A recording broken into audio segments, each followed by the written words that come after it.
Bonjour, bienvenue dans Drapeau Vert pour quelques conseils et recommandations avant d'aller à la plage. Aujourd'hui, on vous explique comment préserver notre environnement, nos belles plages de Nouvelle-Aquitaine et notre cordon dunaire, si particulier et si fragile. David, la dune, c'est un environnement indispensable pour protéger notre littoral, mais c'est aussi un environnement très fragile. Et la dune, c'est un milieu qui n'est pas naturel, il a été créé par l'homme au fil des années. On y a implanté des plantes spécifiques qui ont des racines très profondes et qui permettent de maintenir le sable pour pas que la dune se désensable avec le vent. Il y a des règles très précises justement à respecter pour protéger cette dune. Chaque accès plage qui est officiel est recensé et protégé par des clôtures bois qu'on appelle de la ganivelle.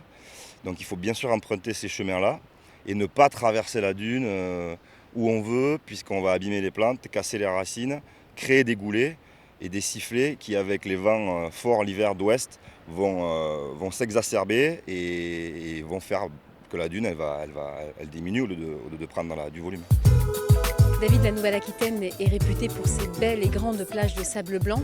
C'est des plages qu'il faut respecter, même si elles sont nettoyées tous les matins pendant la saison et ça coûte très cher. Donc, lorsqu'on vient sur la plage, des gestes simples, on ramasse ses déchets, on a toujours une petite poche avec nous, on remonte ça dans l'accès, dans la poubelle qui est prévue à cet effet. Même certains accès, on a le tri, donc on peut même faire le tri.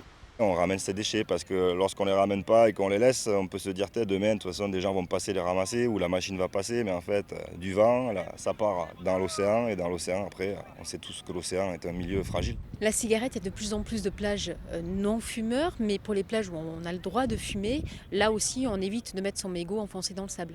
Un mégot, ça met plusieurs dizaines d'années à se désagréger. Un mégot pollue 500 litres d'eau. Donc il y a des petits cendriers de plage qui existent, on met ça dans une petite poche plastique qu'on jettera après, mais non, les mégots on les ramène aussi, on ramène tout. On peut venir avec son animal, notamment son chien, sur la plage, c'est pas interdit, mais par contre, il y a des règles à respecter pour tout le monde. Il faut se renseigner sur chaque commune par rapport à l'arrêté municipal. Bien souvent, le chien il est interdit dans la zone réglementée. La zone réglementée, on la voit, on se met dos à la mer et on voit qu'il y a deux panneaux triangulaires orange et noir, un au nord, un au sud. Dans cette zone, les chiens sont interdits.